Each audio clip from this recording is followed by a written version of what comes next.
Welcome to G Fun Facts Online.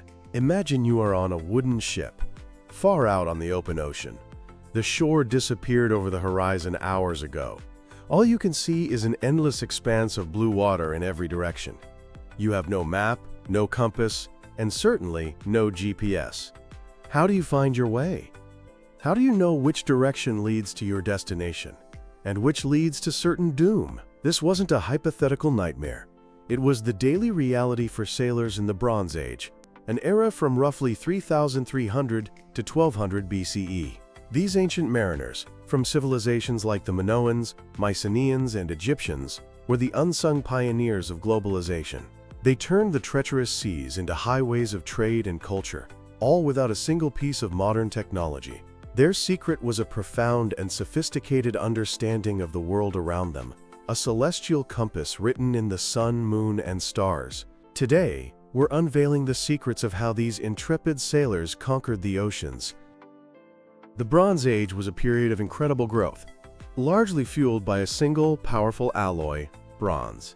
But to make bronze, you need copper and tin, and these metals were rarely found in the same place. This scarcity ignited one of the first great global supply chains, creating a vast network of trade that stretched across continents and seas. The sea wasn't just an obstacle. It was the most efficient way to move heavy goods. Civilizations like the Minoans on Crete, the Mycenaeans in Greece, and the Harappans in the Indus Valley owed their prosperity to the sailors who braved the open waters. Perhaps no discovery illustrates the scale of this trade better than the Uluburun shipwreck. Found off the coast of Turkey and dating to the late 14th century BCE, this single ship was a floating treasure trove, a microcosm of the entire Bronze Age world.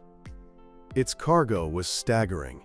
On board were over 10 tons of copper ingots, likely mined in Cyprus.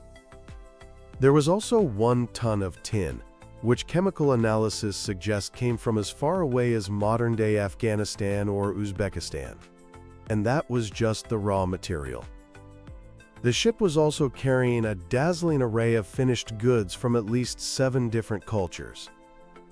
There were Canaanite jars filled with valuable terebinth resin, possibly used for perfume or incense. There was ebony and ivory from Egypt, beautiful Mycenaean pottery, and even a solid gold scarab bearing the name of the famous Egyptian queen, Nefertiti. The sheer diversity of this cargo proves that long-distance sea travel wasn't a rare, heroic expedition.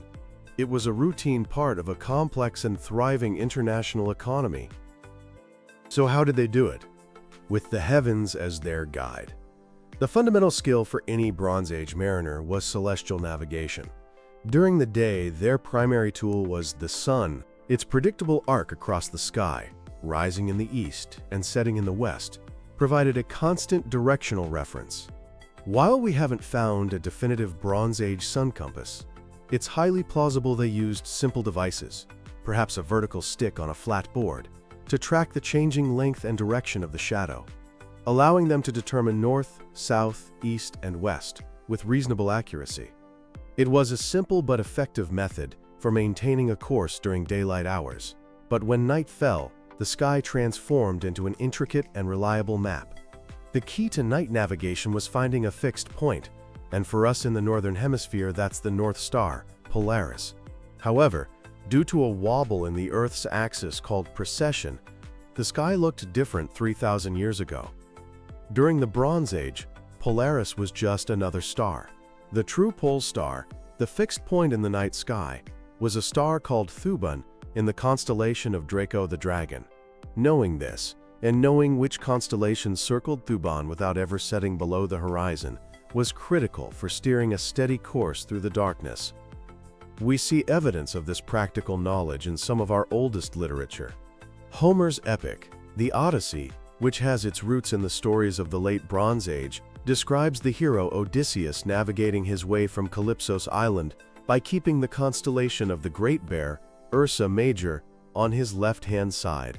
This isn't just poetic license, it's a precise navigational instruction. Further evidence of this sophisticated astronomical awareness comes from the Nebra sky disk. Discovered in Germany and dating to around 1600 BCE, this bronze artifact is one of the most significant finds from the period. It's a disk inlaid with gold symbols representing the sun, a crescent moon, and a cluster of stars that is widely identified as the Pleiades. While its exact purpose is debated, it could have been a ritual object or a complex astronomical clock. It undeniably proves that Bronze Age people had a deep, detailed knowledge of the cosmos. This knowledge wasn't just abstract, it was the key to their survival and prosperity. Among the most accomplished of these early seafarers were the Minoans, who flourished on the island of Crete. They built one of the first great maritime powers, with a trade network that spanned the Aegean and reached Egypt and the Levant. Recent research by skyscape archaeologist Alessandro Berrio suggests the Minoans used an incredibly sophisticated technique called star path navigation.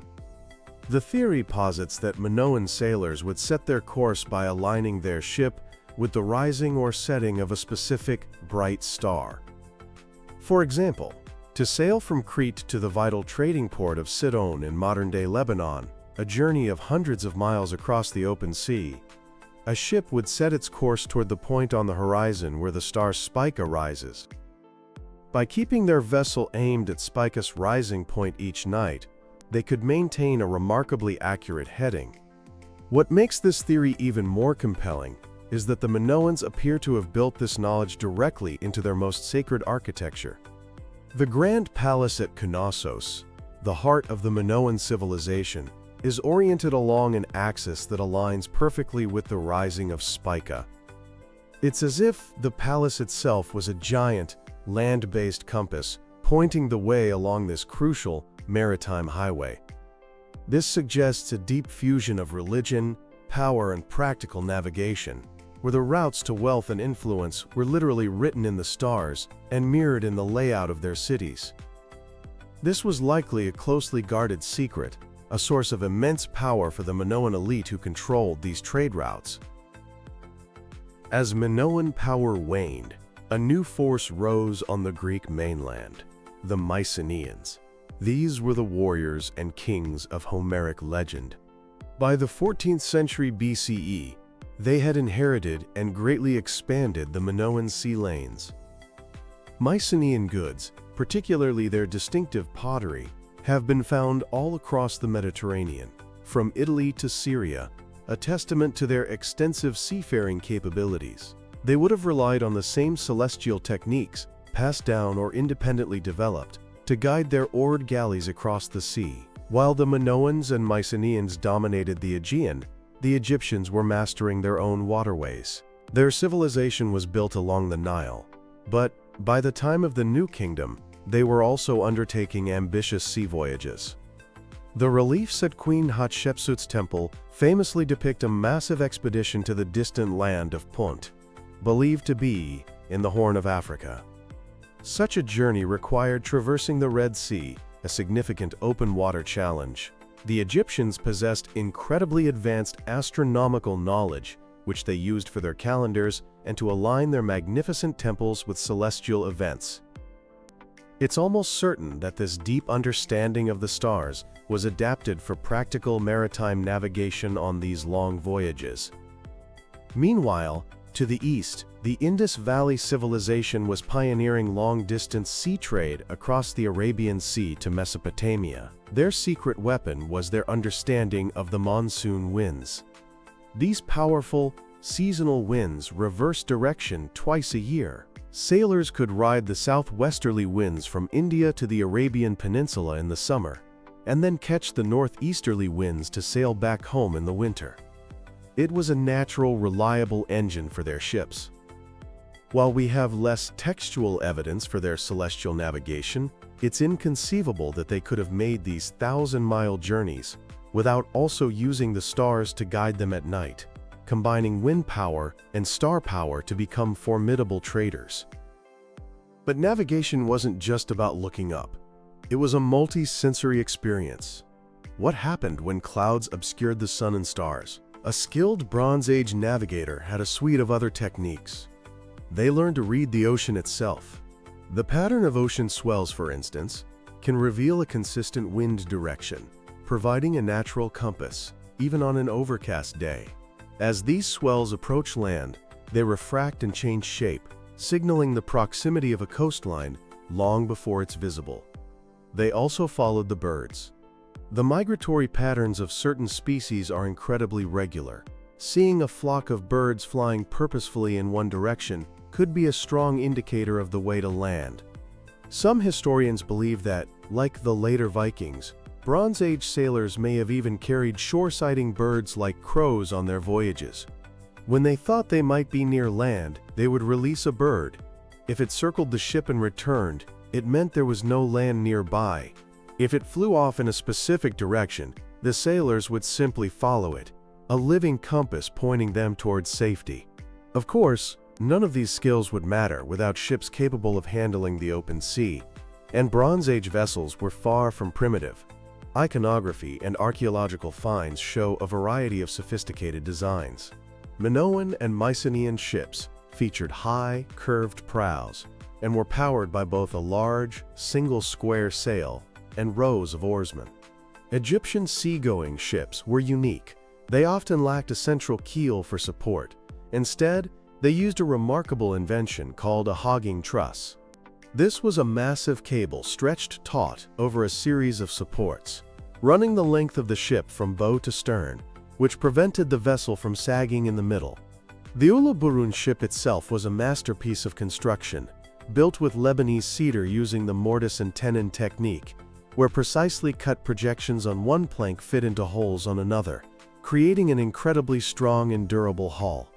In recent years, experimental archaeology has proven just how seaworthy these ancient ships were. Projects like the reconstruction of the Morgar, a British Bronze Age sewn plank boat, have shown that these vessels were surprisingly fast and maneuverable. These experiments confirm that Bronze Age mariners had the technology to match their ambition. This vibrant, interconnected world of the Bronze Age came to a sudden and violent end around 1200 BCE. In a period known as the Bronze Age collapse, the great palaces of the Mycenaeans were burned, major cities were abandoned, and the intricate trade routes that had defined the era simply disintegrated. The exact causes are still debated. It was likely a perfect storm of climate change, invasions by mysterious groups known as the Sea Peoples, and internal system failures.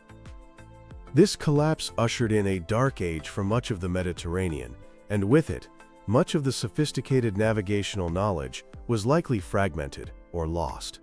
But it was not lost forever. The legacy of these first masters of the sea endured. Their pioneering voyages laid the essential groundwork for the next great seafaring civilizations, the Phoenicians, the Greeks, and eventually the Romans. The fundamental knowledge of the stars, the winds, and the waves was passed down, refined, and built upon. The story of the Bronze Age mariner is a profound testament to human ingenuity. In a time without our modern technological crutches, they learned to read the intricate language of the sky and the sea. They faced the vast, unknown ocean with courage, skill, and an unshakable trust in the celestial compass above them, forever changing the course of human history. Thank you for listening to G Fun Facts Online.